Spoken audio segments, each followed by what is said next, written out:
Every successful organization begins with its people. At Incredible Workplaces, we help you build workplaces that inspire, engage, and endure. Recognition starts with certification. Our globally benchmarked evaluation celebrates organizations that foster engagement, inclusivity, and innovation. Certification is more than a badge.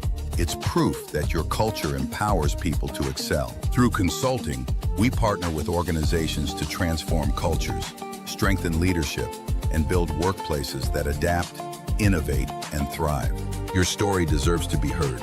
With our employer branding solutions, we showcase your culture through featured videos, exclusive events, and media spotlights, ensuring you attract and retain top talent with pride. From recognition to transformation and employer branding, our services create workplaces that inspire people and elevate businesses. Are you ready to transform your workplace into a beacon of excellence? Partner with Incredible Workplaces today.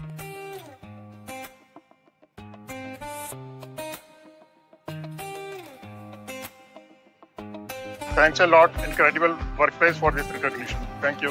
Proud to be Incredible Workplaces. I'm proud to share that MB Informatics has been certified as an incredible workplace. Feeling proud to be recognized as Incredible Workplace Certified.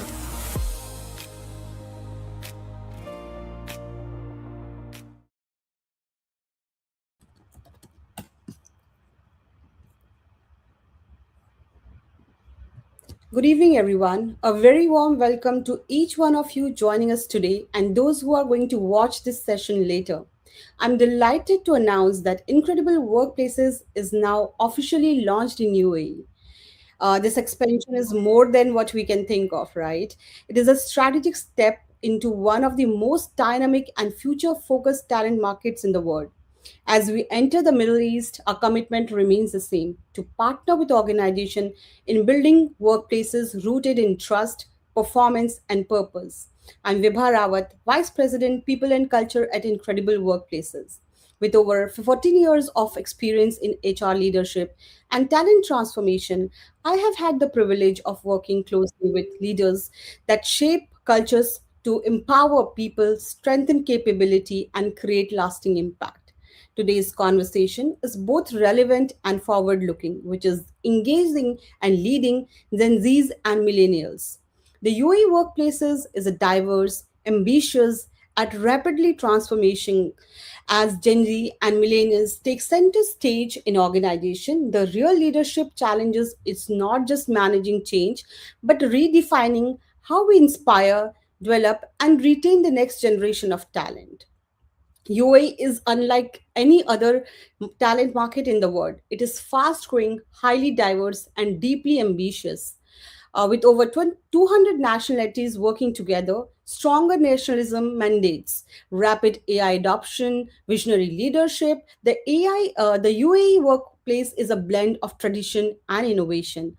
What makes UAE unique is a multicultural workforce, high performance expectation, strong regulatory and compliance frameworks, accelerated digital transformation, a younger, globally recognized talent base. And here, Gen Zs and millennials are not just employees, they are future leaders, they are innovators and culture shapers. Here, the question is no longer on how to manage them, but the real question is how to lead them. And to unpack that conversation, we have an extraordinary panel today with us, joining directly from UAE. So, without any further ado, I would like to invite our first speaker, Mr. Chetan Sharma, on the stage. Hi, Chetan, Vivek. hi, Chetan. Chetan, somehow we are not able to see your video in case you can see that. Oh, just 1 second. Sure. All right. So Chetan Sharma has a cross-continental track record across Africa, the Middle East, and Asia. He has led large HR transformation across diverse industries from manufacturing and FMCG to retail, automobile, and shared services, building global standards from semi-formal setups in high-growth markets. Recognized by former President of India, APJ Abdul Kalam, for academic excellence, Chetan combines strategic rigor with grounded leadership and a strong belief in empowering people to grow through life. Welcome to the session, Chetan. Thank you so much, Viva, for having me here. Should I start with my introduction or we can go ahead with questions? We will invite other speakers on the stage. Welcome once again. Our next speaker is Mr. Srijit Nair. Srijit is a seasoned human capital leader with over 25 years of global experience across banking, financial services, retail, logistics, and aviation in the UAE and wider GCC. A doctoral researcher in AI and HR at ESCI France, he operates at the intersection of artificial intelligence, succession strategy, and leadership development, building AI-powered talent ecosystem that drive scale, objectivity, and future readiness. From board-level succession planning to cultural transformation, Srijit is shaping how organizations design leadership for the future of work. Welcome, Srijit. Hey, Vibha, thank you. Thanks for having me here. It's a pleasure to be here and amongst other panelists as well. I'm sure that we'll be able to share something that I've, gained over a period of years, and also looking forward to hear from Chetan, Abhishek, and other panelists as well. So thank you so much for having me here. We look forward to an interesting conversation, Srijit. Our next speaker is Ms. Vijaya Sain, and Vijaya is a CHRO at Elzara Private. She's a distinguished CHRO with 20 years of experience of HR leadership in the healthcare sector. She's known for aligning human capital strategy with clinical and operational excellence, driving culture transformation, leadership development, and engagement across multi-regional healthcare ecosystems. Guided by her philosophy of the three Ps, people, policy, and processes, Vijaya brings both strategic foresight and deep empathy to building mission-driven, high-performing organization. Welcome, Vijaya. Thank you, Viva. That's a very long introduction. Anyway, I'm really glad to be a part of this group, and the topic which you have chosen is really interesting because this is what we see in our hospital setup. So I'm really looking forward to share my insights and also hear from the panel members here. Thank you so much for having me here. Thank you. Thank you, Vijaya. It's a pleasure to have you. And this topic is interesting. Talk about anywhere, be it UAE or any other part of the world. People keep talking about millennials and Gen Zs. All right, moving on to our last speaker of the day, Abhishek David. Abhishek is head of talent management and leadership development. He's a transformational HR leader, currently heading at Dubai Islamic Bank. He has spearheaded enterprise-wide initiative across future of work, ESG, AI integration, succession management, and women in leadership, shaping high performance culture in complex environments. Recognized among the top HR leaders and influencers of 2024, Abhishek blends transformational science with bold execution to design leadership pipelines that are both strategic and sustainable. Welcome, Abhishek.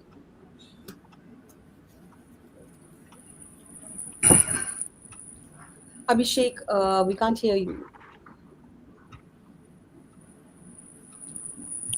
All right, looks like a technical glitch.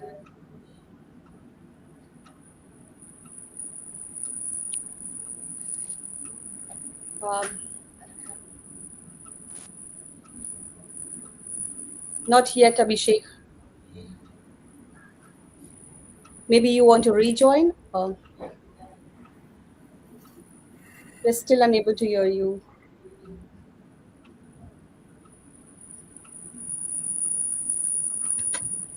Abhishek, maybe you would want to rejoin again.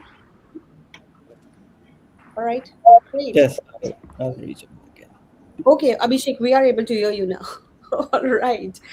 Okay, till the Abhishek joins back, I think we are all set to have the conversation today on how to manage Gen Zs and millennials working in today's workforce. To start with, I have my questions and I'll be taking questions from our audience too. So, our audience, if you have any question, please put your questions on the comment box or your thoughts, perspective, anything that you want to share across in today's platform. To start with you, Chetan, you have led HR transformation across India, Africa, China, and the Middle East, often converting semi-formal culture into globally aligned system. When managing Gen Z and Millennial in such diverse cultural landscape, what common leadership shifts you have found most critical for the success? Thank you so much, Vibha, for the question. This question is of highly relevance, and what works best for me, according to the scenarios, according to the generational changes, according to cross-culture environments, the biggest shift is moving from control to clarity across geographies wherever I have worked: Africa, India, Middle East, Asia. Gen Z and millennials are reluctant to respond to authority, and Gen Z, they don't respond at all to authority. They Yeah. respond to logic, transparency, intent, clarity. To, to simplify, millennials are always asking, where is my career going? And Gen Z asks, why should I trust the system? How fast can I grow and learn? So across regions, Gen Z and millennials do not generally challenge ambition and hard work. They challenge unclear logic. So three things which has worked best for me. One is be extremely clear on outcomes. Young talent, they do not like micromanagement. They need clarity on what success looks like them. Culture is not on posters for them. They don't like motivational jargons. They really look forward what is success to them and when. Second, replace hierarchy with credibility. So Gen Z and millennials, they are generally not impressed by the titles. They are impressed by the quality of decision making and consistency of the leadership decision making. And third, expectation standardization, not the personalities. I have worked with people from different countries, different belief system, different value systems, and different aspirations. I allow individuality, but for me, outcome is non-negotiable. When leaders stop trying to control behaviors and align outcomes, Gen Z and millennials perform improves naturally. So that is what my take to this question. Thank you, Chetan. I think you very well said that, these millennials or Gen Zs, they don't like control, but they like clarity. You give them clarity, you give them the place, you empower them is when they bring the best results on the table. Great. And I would also like to hear some stories, some of your experiences wherein you're dealing with such cases wherein, you have found that what are the difference between Gen Zs and millennials? What are the conflicts that they arise and what comes on the table when you're working with such a, diverse workforce too? All right, I'll Sure. move on with the next question, Anshajit, to you. With your doctoral research in AI, which is so trending in the world, right?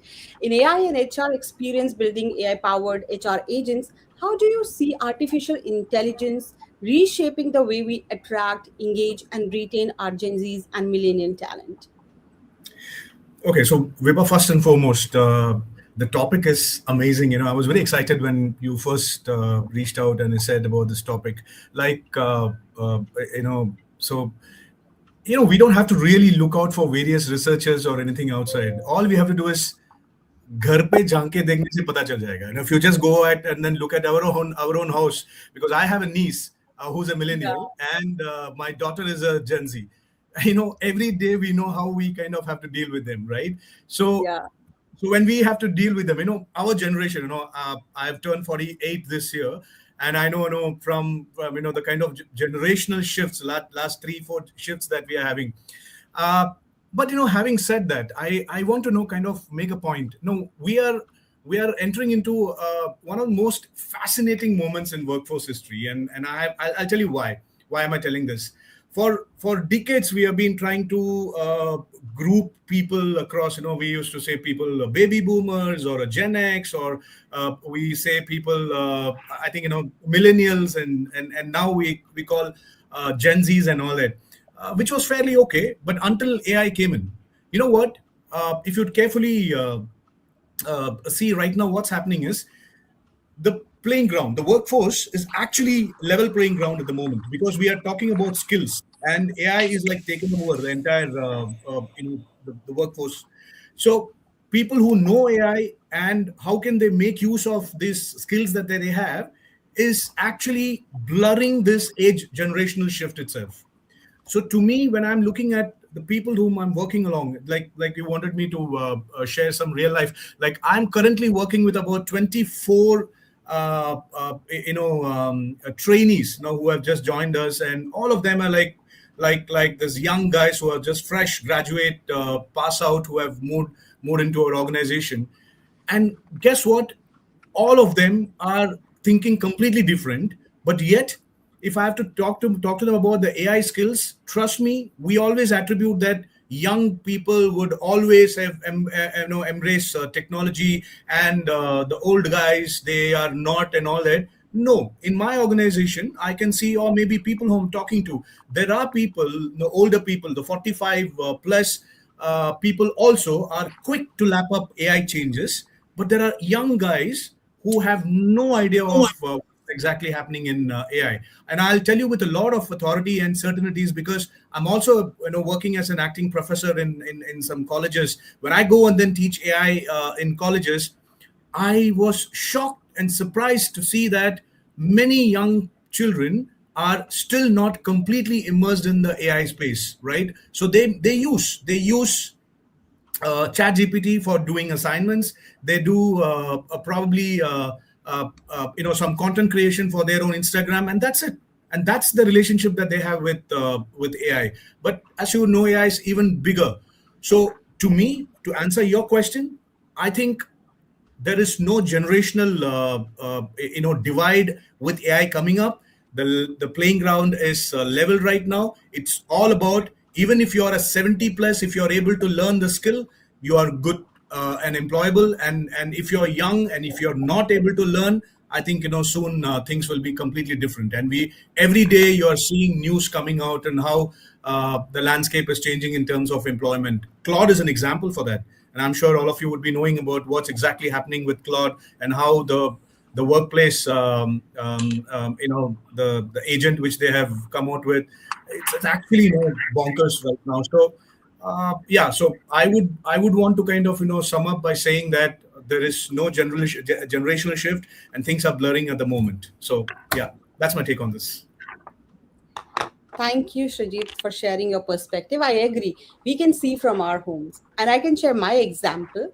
So, my son, who is a Gen Z, and our timings are so different. Like I am early morning person, and when I get up from in morning, he goes to his sleep. you know Initially it was so difficult for me to say, oh, okay, you're paining yourself, this is not right and that is not right. But now I think I have adjusted, and we have come on a common ground that, okay, it is your way, do it your way, and I'm completely fine with that. So yeah, we see it from our home, and you rightly said that AI is booming, it's need of the hour, and anyone who is not developing his or her skills on AI, or any skills that is coming up, they are probably going to go away with this. They have to upskill themselves, which is the need of the hour. So very well said. Thank you for sharing your perspective. My next question to you, Vijaya, is that you are from the healthcare sector, where compliance, empathy, and operational excellence must coexist, right? So, how do you engage Gen Zs and millennial employees while maintaining the discipline required in the clinical and regulated environments? Okay. Thank you for asking this interesting question, because the way Srijit was mentioning about the AI, adoption of AI, well, in healthcare, it's happening, but not so fast. So people are still wanting to go with the regulatory norms, and we have to, because that's it's all related to the patient safety.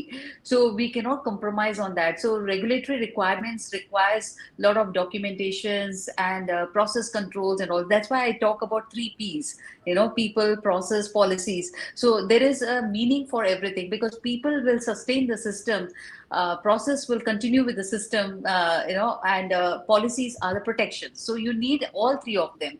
Having said all three of them, then the engagement of both the millennials and Gen Z is something very differently we do it. Although our Gen Z numbers are not so high, because we have to have more experienced people. When I'm talking about the nursing, we have to be very, very cautious about hiring those people with experience in that field. Having said that, there are certain areas where we employ Gen Z people, and there we see definitely connection issues between the Gen Z and the millennial. The way I'm talking about is that, for instance, just to give you an example, uh, the nurses have a responsibility of creating an inventory, maintaining an inventory of consumables, medicines, and other things. So they have to make sure they have to enter the batch numbers, expiry dates, and all. So this has to be done on a very regular basis, in fact, more daily basis. And this report is required because any time the health regulatory body can ask for certain batch to be recalled back, or certain things to be changed. So these kind of requirements are there. So what happened is that we brought in some Gen Z into the system, and they found a shortcut of doing it. So they said, rather than filling up this checklist with pen or entering into the system, let's take a printout and write it with a pencil, because it was easy for them to erase it and work. But however, when it was found, the nurse manager had driven the point in a more understanding manner of telling that, look, you're trying to do this because you're wanting a more efficient way of doing things and very quick way of doing it. But that's not a fact, because we will have to create these kind of traceability in our system, because whenever the system or the regulatory body asks for us, we have to give such kind of things. So that's the reason you have to make sure that you write it. And the nurse manager driven this point in such a manner that the Gen Z was able to understand that not only the Gen Z's license will be an issue, but it will affect the patient safety as well. So I feel that, if you explain things to Gen Z with a logical or a rational behind doing that, they accept it. Now, when you're talking about the engagement, just last minute, I'll take about the engagement. What we do is that the millennials are becoming the mentors for the Gen Z. So that is helping us to engage them more closely, so that they follow the system process without any questions asked, or if they ask questions, we are able to answer them. This is how I would like to address my question. I hope I've been able to explain. Thank you. Yeah, we got to see a different perspective in the healthcare sector. But Vijaya, from your experience, do you think Gen Zs are very open in asking their questions or sharing their thought process or ideas on the table? Do you see that comes from their side, or they are resistant and more quiet? No, no, Gen Zs are very vocal about it, and I can say this like what Srijit said. You have to look at your hope. I have two children, and both of them are big generational gap. One is millennial, and the other is Gen Z. And the kind of debates they get into is very different. So even in at our workplace, the debates, we always keep the forum open for the debates. A constructive debate which can lead to something new coming into the system, because healthcare is a very static system, and the static system, not everybody will be very happy to accept it, but in order to make them understand things in more related to the patient safety or to their own self, like professional license, when I talk about all that, makes them think that, well, I cannot really go fast in this, I will have to take step by step. Yeah, thank you for sharing that. And Vibha, can I add a point here, like to extension of what Vijaya said, because she covered something really important and fascinating. So I would like to know, add a couple of research items, especially because she's covering health, side of it. There was a research or a study which was just recently conducted, and it said that this set of Gen Zs, right, and a little bit of millennials across generation, if you see, these guys are having the highest saving habits. Unlike what we used to have in our time. I'm not Vibha which age group were you in, but I'm talking about myself here, or maybe the rest of them. I'm talking about my own self. That generations where like we never used to be having, very hardly we used to get whatever we used to get, but the savings were very less. But these guys are actually higher savers. And you know what? Interestingly, this set of people are the highest in terms of investing in houses. The house investing. So interesting dynamics. But having said that, there is also one more flip side to it. These are the set of people who are almost every day ready to quit jobs. So a dichotomy of studies which has come in, and it's very interesting, fascinating studies that we need to go through it for us to understand their behavior. Sorry, I took this detour, but because Vijaya covered that important point, I thought. Yeah, I would like to add one more point. One more point. So since we talked about the generational thing, I wanted to say for this generation, that is the Gen Z generation, for them the mental health is very important. And that's the reason they quit the job when they see that the environment is getting toxic, or they are not able to change the system, they are not able to bring their efficiency. Then they do this. So that's the reason it's not about quitting or running away from the situation. They just don't want to get adapted to the system. Whereas the millennials are the one who are more process driven. They are more stable. They want to take up more responsibility, and they don't want to have those changes unless they have more convincing answer to it. So that's what I feel. Thank you.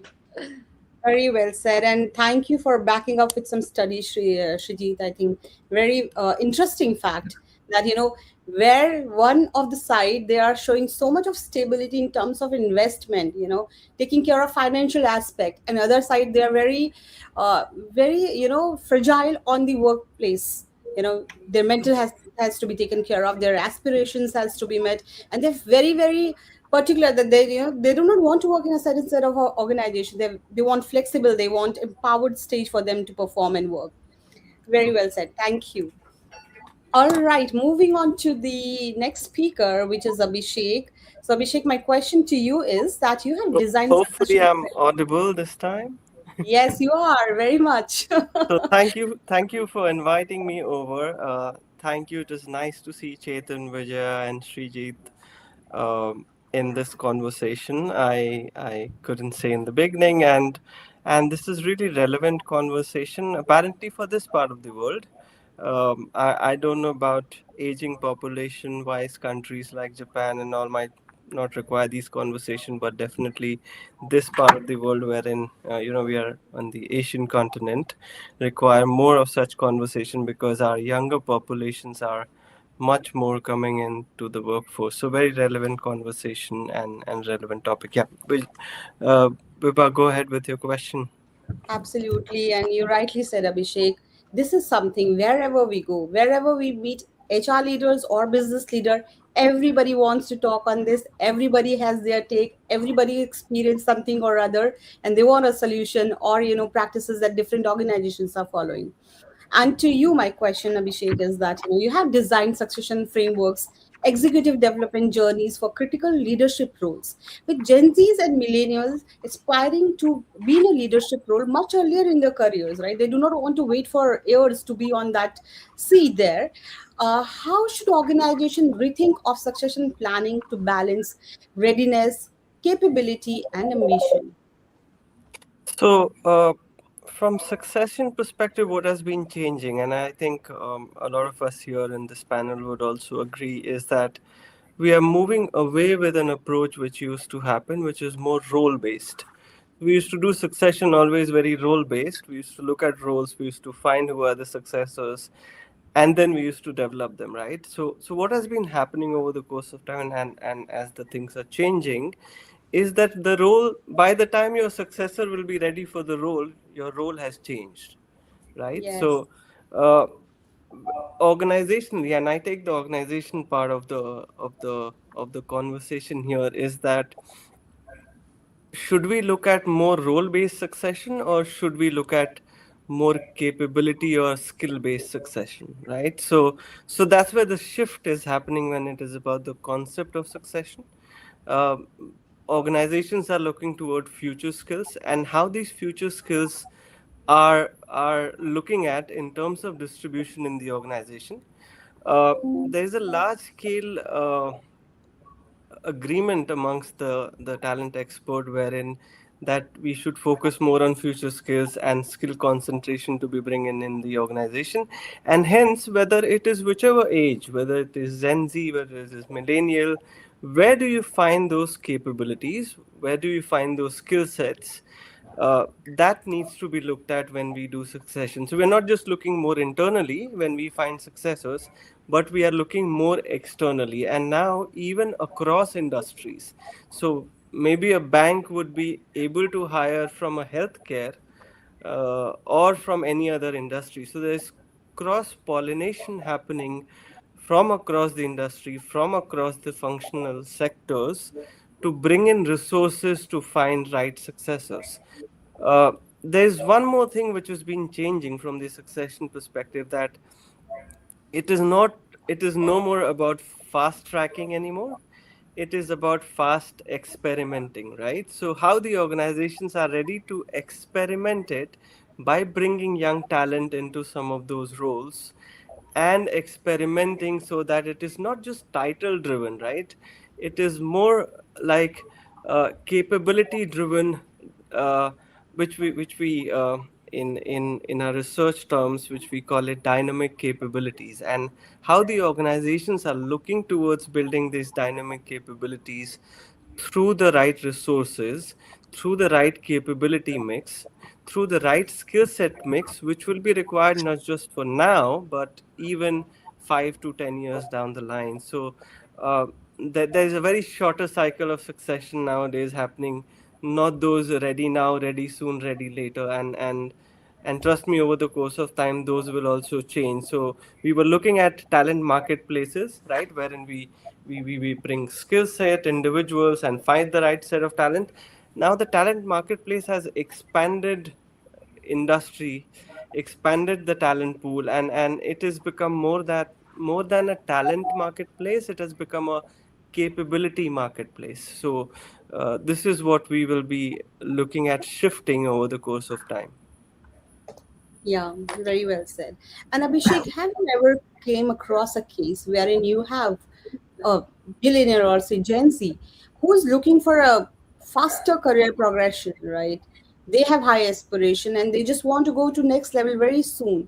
Have you seen those kind of ambitious people working with you? You are heading talent management. I'm sure you have all those questions from the business leaders as well. They have someone or other from the team who's really looking forward to the growth and don't want to spend much time in one role.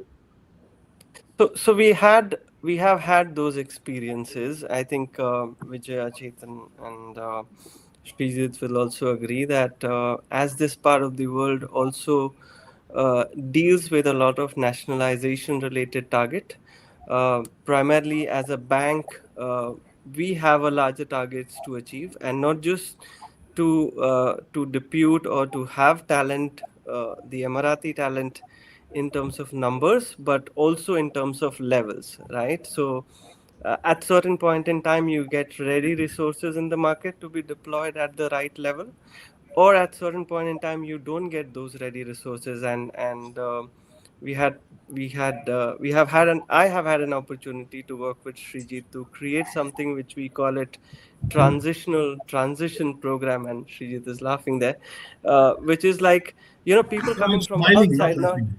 Yeah. Is that people coming from outside are not really ready for the role. So the first piece which they need is how they can really transition into those roles, and typically those younger ones, right? They come with a lot of ambition, a lot of career intent to be driven through their role. But what we look at first is to transition them in the existing role and then moving them into anything else.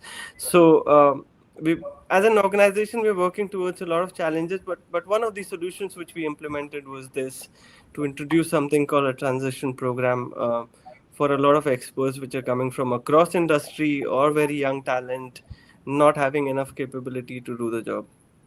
Yeah. Thank you. And I think I have one piece of advice here for organizations, and this is what we have implemented in our organization also, to have a very clear framework, have a career architecture design which is open to everybody, right? So maybe somebody is not very keen to go to a managerial role, but want to independently work as a principal into some roles or something like that, right? So giving that kind of clarity on a page to them, that what they want to aspire and they look forward to it, so giving those kind of clear indication to them would be really really helpful. All I right. recently read something which is called a lattice structuring, which means Yeah. that more skill and capability based structuring across organization, and I think a lot of organizations are moving towards it. Some of our speakers and I know some of the other people were also talking about it right now, because as it is becoming more and more skill and capability driven, and as the knowledge and skill set even within those skills and capabilities is at a varied level.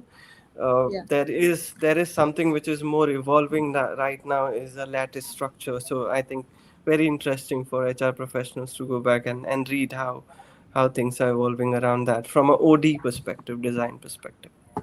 Lovely. I think Srijit, you are holding something back and you want to speak about it. And, you know, uh, actually, it's a very interesting question. Me and Abhishek had kind of a lot of discussions around. We worked together earlier, so a lot of discussions around this. But I have a different view around, when we speak about the succession and things, and because specifically, where you asked a question about this Gen Zs, how impatient are they in terms of career growth and other things? You know what? I think it's a little unfair or a harsh on to kind of blame them. Why? Because things are changing, and you know what? It is not only I'm seeing this behavior with Gen Zs alone. There are a lot of people, experienced people also who are joining the organization ecosystem. They also need quick growth now because there are plenty of opportunities. Because when we started, the opportunities were very less, but now there are a lot of opportunities. So it's not only a behavior that I'm seeing from with Gen Zs, but also I could see people about 30, 35, even 40-year-olds. They would have been associated with an organization for 20 years, but now they see that, oh, what's my next growth? I performed very well for a year or two, then give me a Yeah. growth. They would have probably stayed back there in the organization for 10 years also without any promotion, but now they really need something. So it's more of the industry change, and then the phenomena which is changing in terms of opportunities. But yes, the Gen Zs are a little impatient. I agree. It's also because of their family at home. There are parents who can take care of them. They Yeah. are not in terms of majority of them. They're not in need of financial stability that we used to have that some generations back. So a lot of things are adding to it right now. So yeah. And this is one of the Srijit, you questions. are, yeah. Go ahead, Sorry. Vijay. No, I was the conversation is so interesting. I just wanted to add one more thing. Srijit, this is about the Gen Zs are wanting that work-life balance.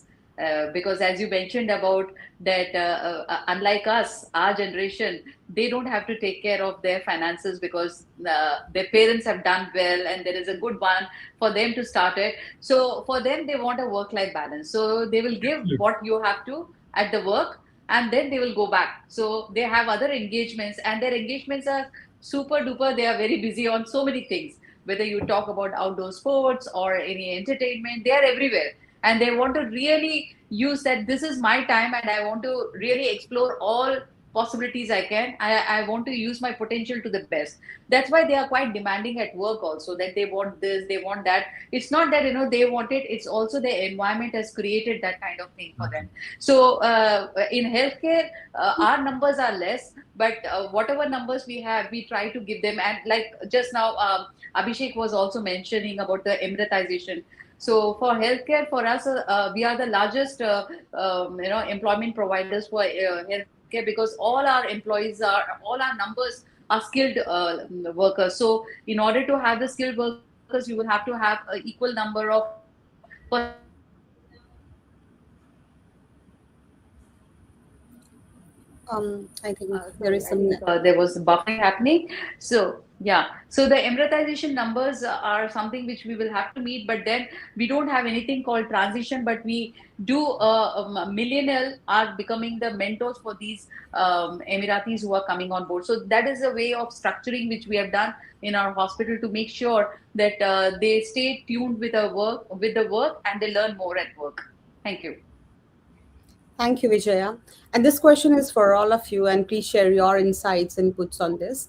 We talked about Gen Zs, and we said that high aspirations. They have low patience level. They want to grow really fast. They do not think financial as an something that is burdening them.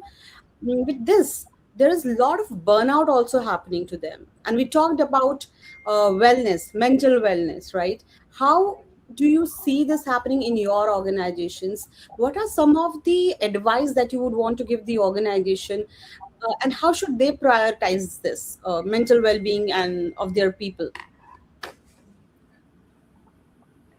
On a lighter note, if I could start off, stick on to the office timings, and that's more than enough for mental wellness. I would say if your office starts at 9 to 4, just stick on to that, and don't call people beyond the work hours. And it all a lot to do with the managers. I would say if they're able to find the job and ensure that the team completes it between the time, I think it's fine. I have to tell you this. I have been working in UAE. About 3 years, or two companies. Trust me, one was completely a different experience, and another one completely a different experience in terms of mental wellness. For me, I'm talking about at this age. One had a culture of calling at 8 o'clock and Saturdays, Sundays, but another had after 4 o'clock. Once I finish, there is no calls or anything. You are completely free for yourself. So that's the shift that I could see that in what managers can bring in, which unfortunately that is not a commodity in at least in India. And right now, what I'm experiencing in Saudi is also that by and large, I could see the culture of work sticking on to the work timings, and in these work timings, whatever you want to do it, you do. That's okay. That because we are paid and all those things are there. But beyond that, if we could stick on to that itself, I think most of the problems will be solved. Yeah, very well said. From my side, I would like to add something on this. In our hospital, we have health psychologists who are there to help such kind of burnout issues or any kind of discussions, counseling they wanted. Other than that, we have a proper communication channels where these staffs can reach out to the HR directly or have an anonymous email sent. So these are the kind of channels where you can vent out your issues, your concerns, so that the burnout doesn't happen. And like going back to what Srijit said, the timing. So in a hospital environment, we make sure the shifts are equally distributed, and that there is a good transparency over there, so that people know that this is what is coming to me. So because Gen Zs really make a noise when there is something unfair is happening. They really voice it out. Why this to him? Why not to me? So we make sure that we have that kind of openness, structure, clarity, communication. All this is done so that we don't lose out on those people as well. Thank you. Vijay said that Gen Zs are more open. Do you feel that millennials are as open to voice out their, if they are going through something which is disturbing them, or they need some attention at any point in time? Do you think they are also very open like Gen Zs? Millennials actually, they take time to process whatever comes to their mind. They don't really react on it, whereas Gen Z's are more reactive. So if they don't like it, they react, whereas millennials do voice out, but they take time to process the whole thing, and they articulate their communication before they share it with anyone. So that makes a difference. So one is reactive, the other is not reactive, but do share that. So I do see that happening here. All right, thank you. I think from my perspective, generations are not very different when it comes to mental well-being and work-life balance. We're all the same, and mental health and the mental health related support system nowadays is very, very widely available in most of the progressing organizations, right? With the newer generation, the voicing out of these problems are much more compared to the older generation, right? Because older generations feels that they have a ecosystem within the family, within the people around, within the friends and family to talk to and get things sorted.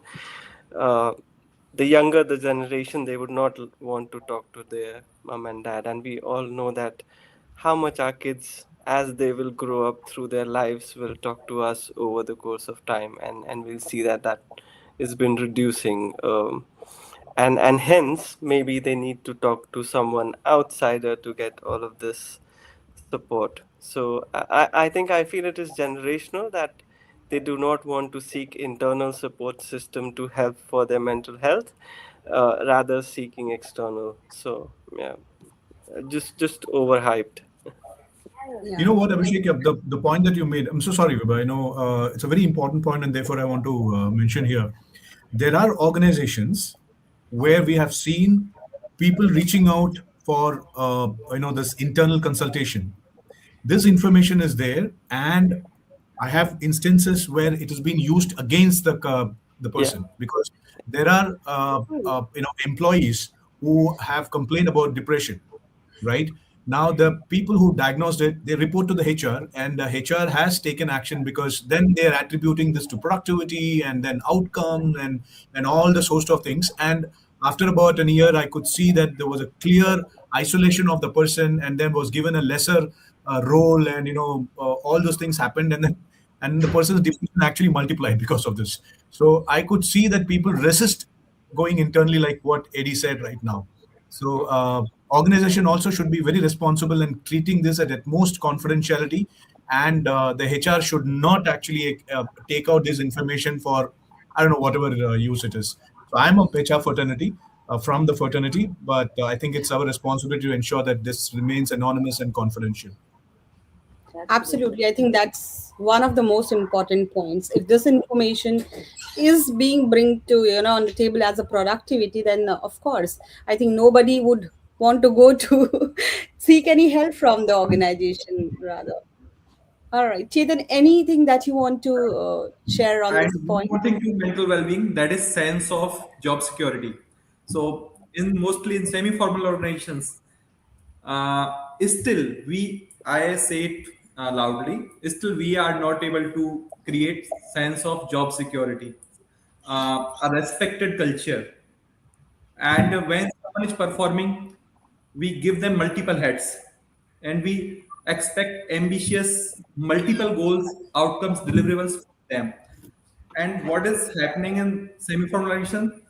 Mostly HR is not able to clear what support the new workforce or new joinees will get, and what is expected from them, and role clarity, goal clarity, reward clarity, and progression clarity, which Yeah. is which is missing somewhere. And everything is not on your surveys, everything is not on the feedbacks. We need to sense the silence and set the things right. Yeah. Yeah. Because I have two kids. Okay, my son will always ask me, I need this, I need that, I need that. Okay, fine. He's coming. But my daughter, she's not asking for anything. So, okay, to my son, he's asking, I'm giving everything. And my daughter, who is not asking for anything, but then I need to take care of her. Yeah. So this is how I think we need to create a culture. What we preach that we must practice. There should not be any ambiguity. We must have role clarity, goal clarity, career progression. Where will they be, and what kind of learning opportunities are there? So that is my take here to ensure that mental well-being is assured. Yeah, I think you rightly said that at times we have to listen to silence also. And this reminds me of one of the discussions and conversation we were having with one of our clients. So at Incredible Workplaces, we assess organization on their workplace culture, and we certify those organization, and we recognize them through the certification. So employee survey is one of the integral part of this assessment, right? And while we were having a discussion with the business heads there, they said that you are saying this is anonymous, right? And there are a few demographics wherein you are not asking the information. You're giving an option for them to not disclose. Like, how would we get to know who is saying what? And we told them that, it is not important to know who has said what, but what are they saying is more important, to understand, what are the areas which your people want you to double down on. That's more important. And if somebody is not sharing their identity, perhaps that's a bigger challenge, and that needs to be addressed first. What's the culture in the organization where people are not feeling safe in sharing their feedback? So that needs an attention rather than who is sharing what. All right, I think we have a lot of questions from our speakers also. And this question, Shajit, for you, how do you handle conflict between generation? Akash wants to understand that. Akash, if I could meet you, then probably I will treat you with a coffee. It was a fantastic question that you asked, you know. But you know what? The conflict management in itself is an art, and it's not going to be like pretty easy to be managed. The way we managed in terms of generational conflict, because we still have, of course, there are no baby boomers as such in the organization right now because they're all bygone right now.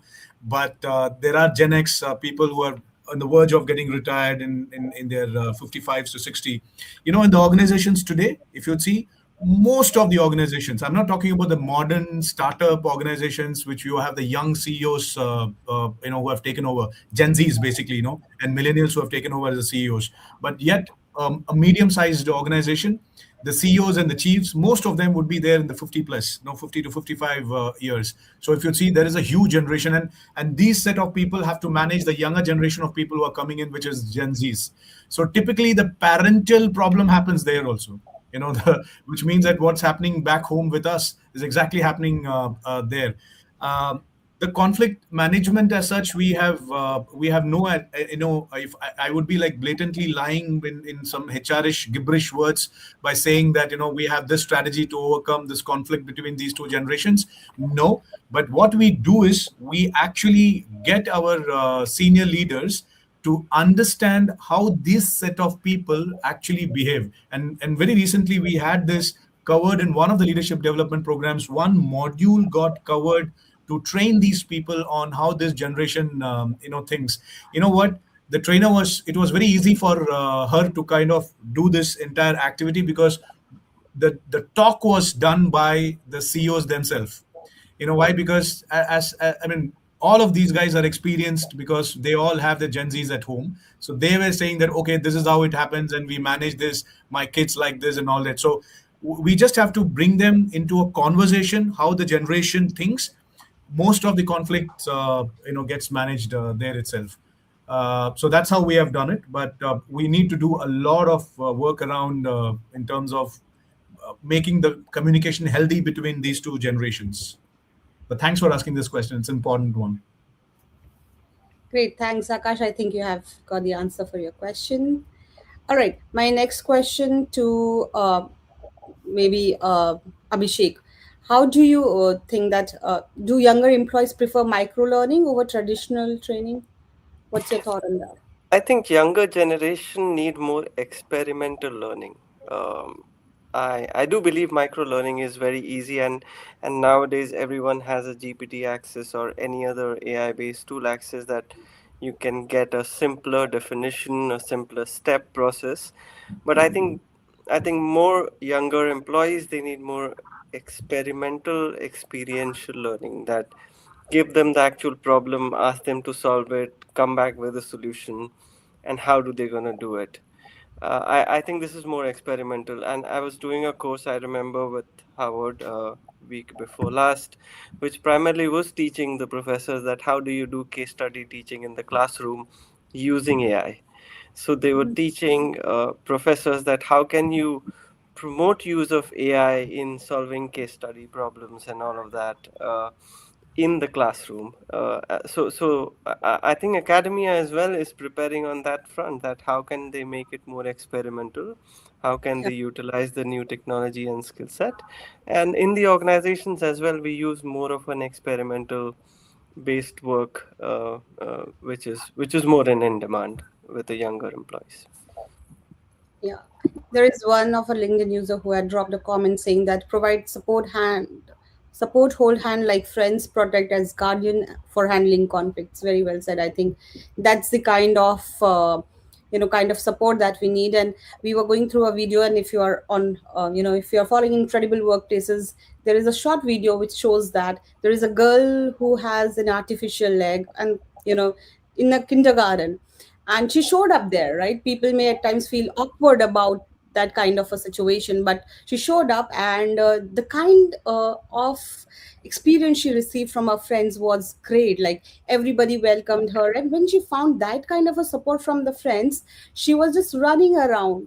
So it's mostly, it talks about the same thing, that giving that kind of a support and protection as a guardian, and definitely brings your people out in a full fledged.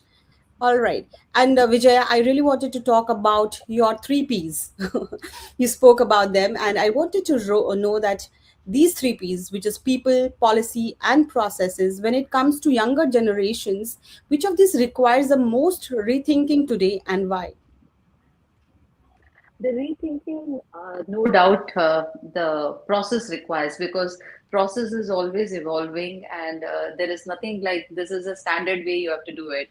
So the Gen Z also, when they come on board, they look at the process. They know the people, they have understood the policy, but when they start working, they look at the process, how it is being done, and they then the question starts, why this is like that, why not like this, which I explained to you about one example which I gave from the nursing, how they manage, writing it. The checklists are written with a pencil rather than with a pen.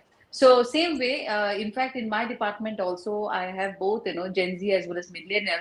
And I saw this question being raised when Gen Z came on board, and he saw that there is three levels of approval for something. And he said, when you have these three levels of approval, why are we going again and again on the paperwork? Whereas the millennial was trying to explain that, well, this is a JCI standard, that is, the accreditation body will come and look at the documentation part. So the documentation has to be perfect. Whereas the Gen Z was of the opinion, we can automate this and we can show the automation result, that this is the report, whatever it is. So the logic was, both of them were right on their perspective, but it made more sense for us to change the process, and look at how we can automate it. And we did so. So this is how I feel the process is something which is changing, and this is where we take the creative ideas or innovative ideas of the Gen Z. We pick up their brain and then try to do something on that. So you need both generations to to make the organization evolve and look forward to. Yeah. Yeah, very well said. And I also agree with this. You pick up Gen Zs, and they will find easy way of doing things rather than going a longer way. And a few days back, it's a reels. Instagram is all over the reels, and there are so many reels coming around this. There was one Gen Z in one of the offices, and he put on the fire alarm.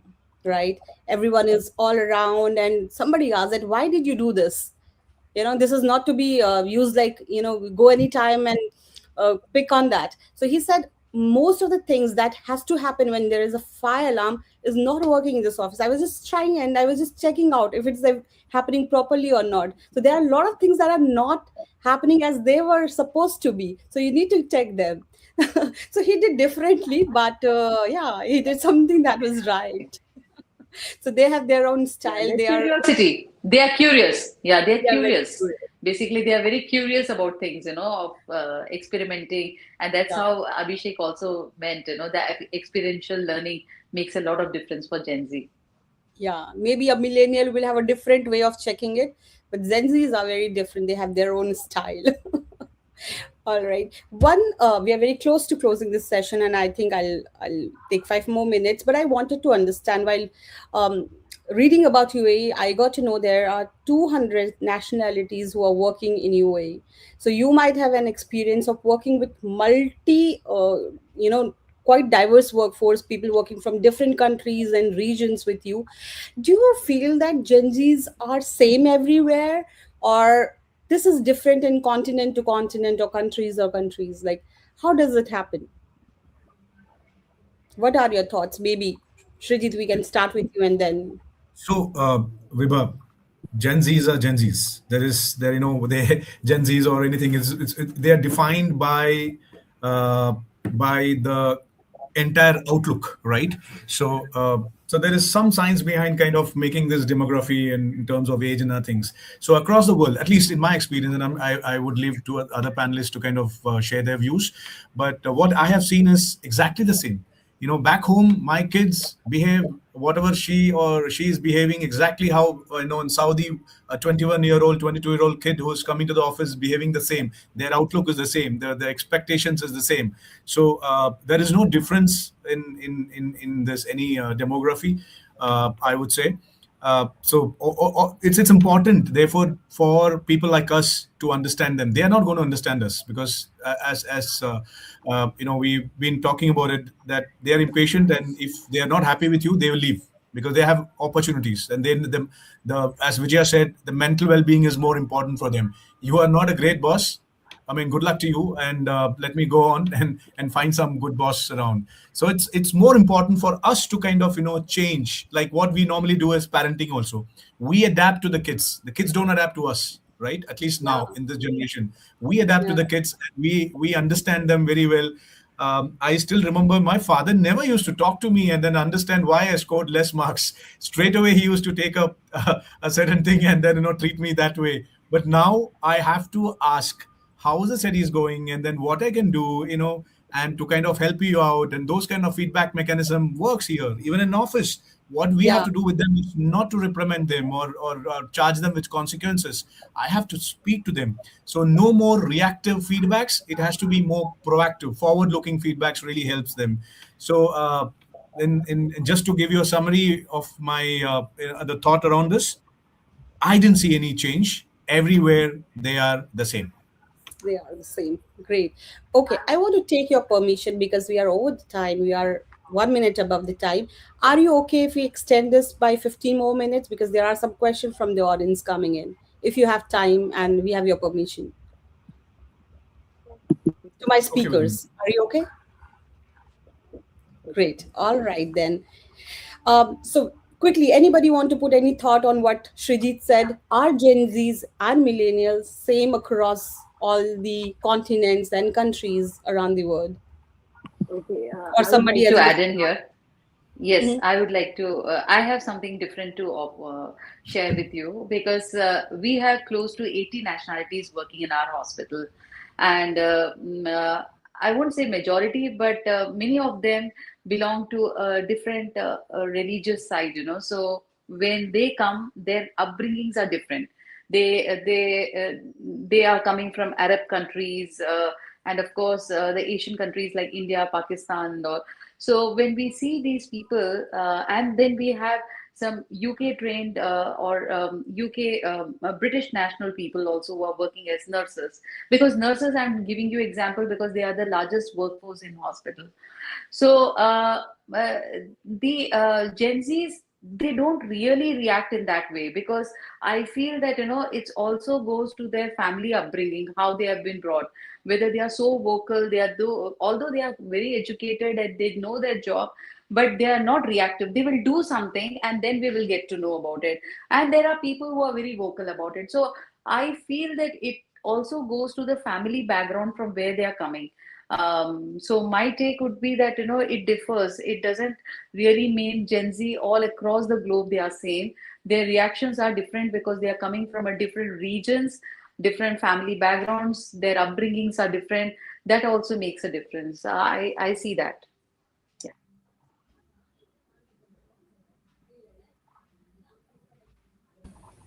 Viva, you are on mute. Yeah, thank you. Any thought that you have on this? That how are Gen Zs across the world? Are they same or different? It is to me. Yeah. Okay, from organization point of view, I found three kind of Gen Zs. One, those are extremely settled, structured, disciplined, and potential performer. Other, those are having potential and willingness to do something, but they need direction. And third one, which is being difficult for me to handle, is they they don't deserve, but they have expectations. So which is really a practical challenge. Mindset is something which you cannot change. Either you have to leave it or you have to live with it. Sure. So that's my take on kind of Gen Zs coming into organization. Yeah. And Abhishek, how about you? Like all of you are from different sectors and different industries. What do you think how it happens in banking? I think it is primarily nature and nurture. Mm-hmm. Everyone has had different upbringing, different way they were born. Genes are different, countries are different, language they speak is different, culture is different. So also the way they study, right? So some of them tends to be studied in a better education system, some tends to be not so better. But uh, what I've noticed something very differently in the Middle East is that there are, so apart from all of this, right? So because there are multiple nationalities coming into this part of the world, Mm-hmm. and then people like me, Vijaya, Chetan, where in our kids are growing up in this market. So they are having schooling here, they have been going to colleges here in this part of the world. So when you will see the kids, those who have the upbringing in these countries, in the Gulf countries, they will tend to be very similar. They will behave to be very similar compared to the people, those who come in from different cultures and different places. So that is that one thing which I've noticed. So if you will see kids, like I have a 10-year-old, so 10-year-old similar to that, even from different nationality, will behave almost apparently similarly. They will have similar access to the data, information, and Yeah. education. So Yeah. so those who have an upbringing, even if irrespective of the nationalities, at a one place like Dubai, UAE, or say Saudi together, then they tend to be similar. Yeah. So I think more of an influence of which side of the world they are, how their upbringing, education has been, plays an important role. But I think one thing that remains constant for everybody, be it millennial or Gen Z, is that they look for an organization who is having a great culture. There is where everybody wants to be, right? Culture But how do remains they the know that the organization has a great culture? Because every organization outside tried to, if Hindi, I'm allowed to, say हाथी का दांत दिखाने का और खाने का अलग होता है. So most of the organizations on LinkedIn, flashy culture and all things will be done, yeah, but once you get inside and then you start experiencing, it will be completely different. And that's what absolutely. the today's kids are experiencing, because again the generational shift comes there. The earlier generation had that patience. They can stay there and they will try to adapt to the existing culture.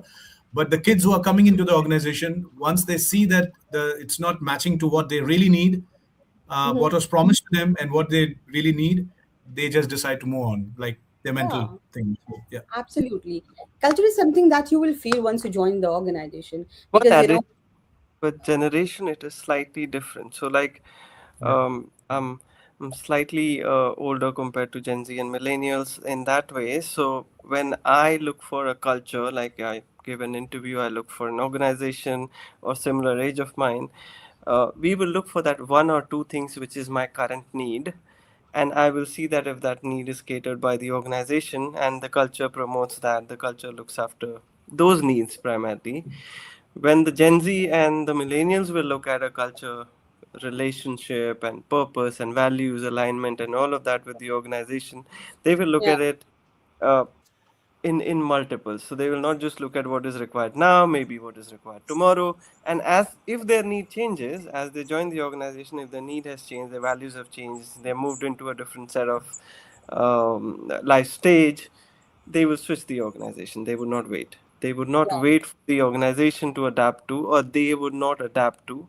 Rather, they would move on. So, hence, uh, for them, switching job is not just about getting higher salary or better job, but it is also about not aligning to my values, not aligning to my purpose, not a meaningful work for me anymore at this stage. So those could also be something which is different.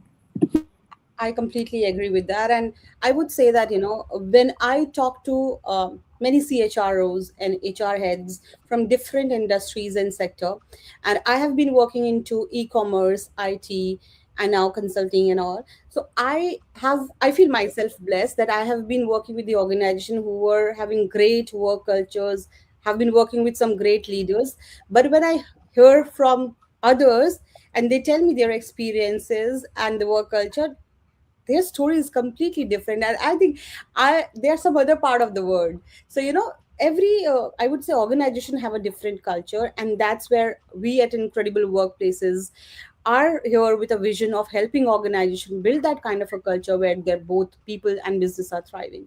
That's what we want to get those organization achieve, because people is an integral and important part of business, right?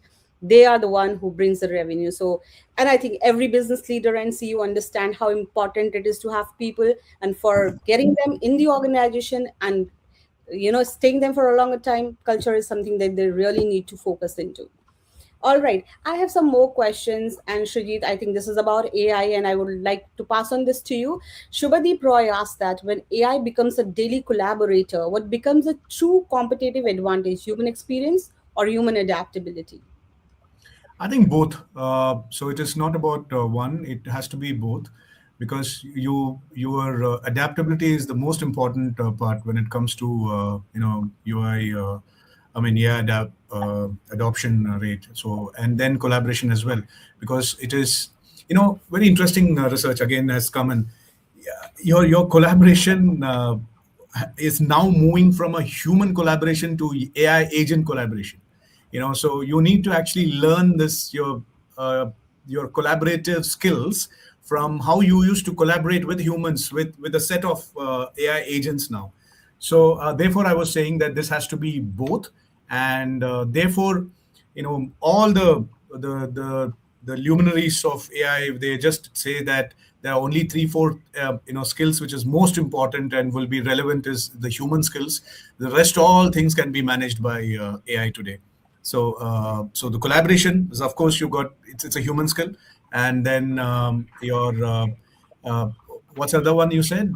Collaboration and True competitive advantage, human so these experience or human human adaptability. experience. So the adaptability, yes, adaptability. These two things are very important and never going to be dying as a skill. So yeah, so that's my take on this. There was a large scale study done with three different continents, and this was study done by introduction of AI or any kind of a robotic tool in the workforce.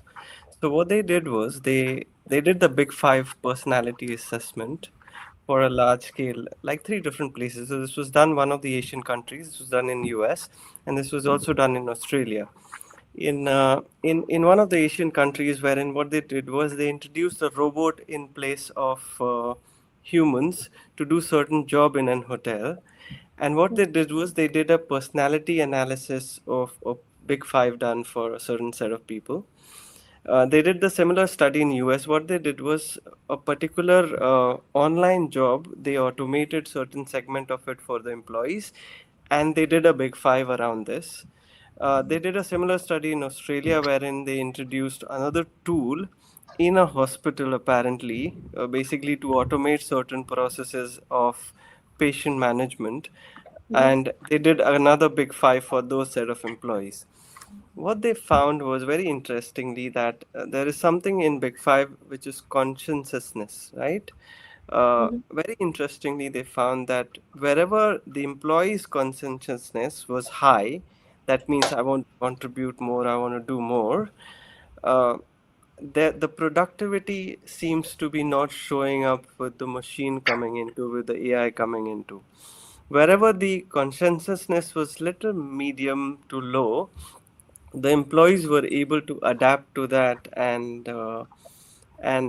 able to use the machine much more easier. So they basically, once you start taking pride of your work and your output and your performance, you will not be able to share that space with someone else aiding into it. uh, Not very conclusive research perspective, but what they concluded was that while you do hiring for people and machine interaction, conscientiousness is one of the very key and important factor to be considered. So Just a thought process, and if anyone wants to read that paper, I'd be happy to share. So that's Indeed, the thank only you. difference. That's the only difference between what we have right now and it's when AGI comes in. So Yeah. once we get into that phase, I think things will be completely different from now. So yeah. Yeah. Okay. Very quickly, and I think I'll ask this question to Vijaya. That Vidushi asks that as a senior leader, what advice would you give to Gen Z professional who genuinely wants to contribute to organizational growth, not just career growth? I would suggest that they should follow the system because I come from the healthcare, so I am talking from the healthcare perspective. That follow the system, question because questioning only helps innovations or new thought process to come in. So never stop questioning because that's very very important for us to debate on thing and come to a conclusion. So I feel the right of questioning definitely is in your hands. So you should go ahead with that, but definitely have that kind of thing that it's important. Believe on the system why it has been designed in that ways. So questioning is your right. Believe in the system. Yeah. Okay. Chetan, any suggestion, any advice that you have for Gen Zs?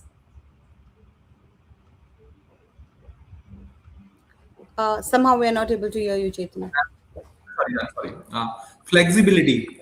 So I understand that mental well-being and the personal life and other aspects of the life are important, but Gen Z must remain flexible when it comes to learning. When it comes to, I would say that doing more than expected. Uh, and one thing I would like to say, right, be ready to fail fast, Mm-hmm. right?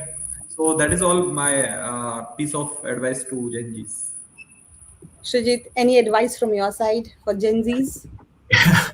Uh, for my kid, for my daughter, and I'm going to be saying the same thing to all of them. I keep telling her that it's easy to get distracted at this time. So if they're able to get manage that distraction level and control that, I think most of things will be in control because we are in the Instagram phase where uh, getting the attention for more than 30 seconds is a big problem. And today, even if we have to write a LinkedIn post, it's not only with the Gen Zs, it's across the Everywhere. age group right now. So Yeah. it's not more than 30 seconds. We need to actually tell the LLM that okay, make a post which can be readable within 30 seconds, get the attention and all that. So when those things are happening, to get the kids this attention and they not getting distracted, the most important one. So maybe keep the focus in whatever they want to do, but don't get distracted too much. That's advice that I want to give. Great. And Abhishek, to you also same. Any advice for Gen Zs? But before answering that, a very quick question and a very quick answer on this. That interesting point on Gen Z's preference for meaningful work. In your experience, what engagement strategies are working best in Gen Z's team? Any strategies that you want to highlight? I think I'll combine both the answers together, Yeah. that advice and what could be the engagement strategy. We all know Carol Dweck, the growth mindset, and we all know, we all must have studied the mindset book, which is very popular. Primarily talks about that it is all about experimenting and failing and learning and all of that. There's a certain point in time, and this generation primarily believes in that. So the more younger generation believes in failing and learning and failing and learning, but at some point in time you got to stop failing and start looking for right answers. So find a specialist, get a coach, get a mentor, get someone who could be helpful to guide you through. People like Srijit, Vijaya, and Chetan, you all work really extensively around your area of work and your function and your domain of expertise. Find people like them, find people like us who could help you, guide you if you are constantly failing and not achieving. Find a specialist, find a mentor, coach to help you through. Great. And thank you for extending that help, Abhishek. And I think a lot of people are going to reach out to you now for that mentorship. All right. So those who are here right now listening to this live session, and those who are going to, see this recording later, if you have any question to any of our speakers, please feel free to tag them on the comment section or reach out to them on their LinkedIn. They would be more than happy to answer your questions. And with this, we are going to close this session. But as I wrap up, this has been an interesting conversation, and I have a lot of takeaways, a lot of studies, a lot of new things that all our speakers shares. A few of the things that I want to reiterate is Gen Zs and millennials do not reject discipline; they reject outdated leadership. Right? They do not want that kind of authority. AI will not replace leaders, but leaders who use AI will replace those who do not. I think that's very, very important point. And succession planning must begin earlier and be more transparent. Uh, Having those career architectures framework in place, having those career progression designs in place to the people so that they know what they are going to do and achieve in their future. And culture must evolve from authority driven to purpose driven. It should be more on purpose focused, right? And in the UAE, balancing global standard with cultural intelligence is a true leadership advantage, I would say. The future of work in the UAE is bold, it's digital, diverse, and ambitious. And at Incredible Workplaces, our commitment is very clear. We are here to partner with organization in building workplaces where performance and purpose coexist. Thank you to all our phenomenal speakers. It was really, really lovely listening to your insights, your experiences. And thank you to our audience. So stay tuned till we come back with our next episode of Voices That Lead. Thank you, Thank you, everybody. Vibha. Thank you for having us Thank you. here. Thank you, everybody. Really enjoyed.